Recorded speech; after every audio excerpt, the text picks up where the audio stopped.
मैं एक लड़की हूँ। जब मैं छोटी बच्ची थी तो मेरी माँ मुझे बहुत लाड से रखती थी। मेरा बाप मुझ पर अपनी तमाम शफकत निछावर करता था। तब मैं किसी से नहीं डरती थी, जो दिल में होता था बोल देती थी। लेकिन अब मैं बड़ी हो गई हूँ। मैं अपनी जात की गहराइयों से डरती हूँ। मैं लड़की हूँ, इसीलिए रुसवाइयों से डरती हूँ। मैं एक समंदर से लड़की हूँ। रिश्ते नाते सारे अपने दिल के करीब रखती हूँ। शोर और गुल से अक्सर कतराती हूँ। अगर दिल जो टूट जाए तो मैं खुद ही जोड़ लेती हूँ। मैं दर्द दिल में लिए नहीं फिरती, मैं एक खुददार लड़की हूँ। जी दोस्तों, बात करना चाह रही हूँ the rape and murder of a post graduate trainee doctor at the RG Kar medical जगह पर इस तरह का वाकया रोनुमा हो, जहां लोगों की हर वक्त बड़ी तादाद में भीड़ जमा होती है।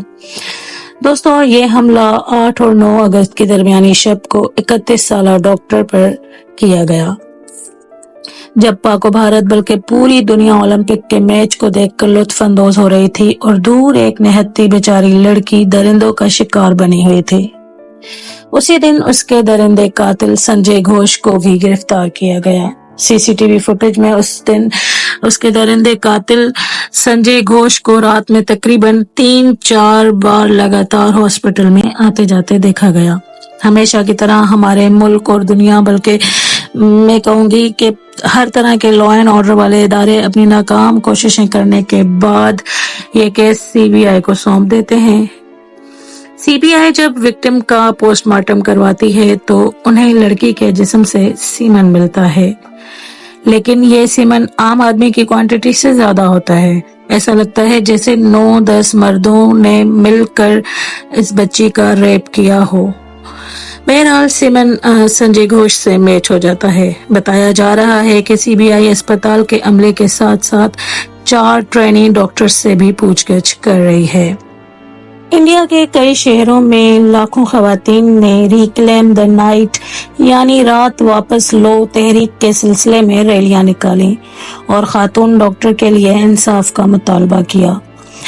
इनका ये मार्च एक ताकतवर मार्च साबित हुआ, जो इस वाक़े पर गहरे और इज्तिमाई गम का मजहर था। इसी तरह बड़े बड़े एहतजाज कोलकाता में भी किए गए।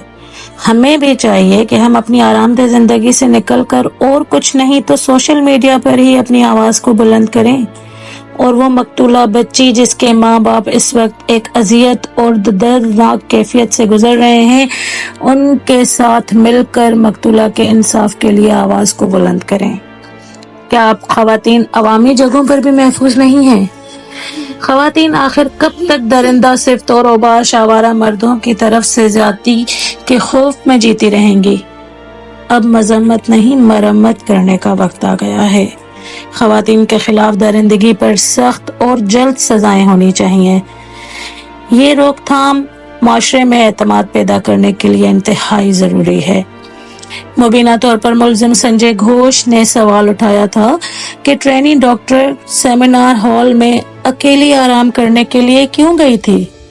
मुझे गुस्सा आता है और शर्म भी आती है ऐसे तबसरे पर जो कि मुतासरा फर्द पर इल्जाम आयद करें। हमारे लिए ये बात नाकाबिले कबूल है और रहेगी। क्या इसीलिए वो बच्ची मेहनत करके डॉक्टर बनी थी? क्या इसीलिए उस बच्ची के वालिदैन ने उसको इतना पढ़ाया लिखाया था कि कोई भी दरिंदा आकर उसकी असमत दराजी करके उसे कत्ल कर दे? मकतूला खातून के वालिदैन ने कहा है कि वो कोई भी रकम हुकूमत से वसूल नहीं करेंगे। हमें सिर्फ इंसाफ चाहिए। मैं तो इस नाकाबिले बर्दाश्त दर्द में मुतासरा वालिदैन के साथ खड़ी हूँ। क्या आप भी खड़े हैं? अगर आप भी उनकी सपोर्ट करना चाहते हैं तो उनकी आवाज बने और कुछ अपने हिस्से का काम करें। सोशल मीडिया पर उसके कातिलों को कैफरे किरदार तक पहुंचाएं। शुक्रिया। इजाजत दीजिएगा, फिर आपसे मुलाकात होगी इंशाअल्लाह। अल्लाह हाफिज।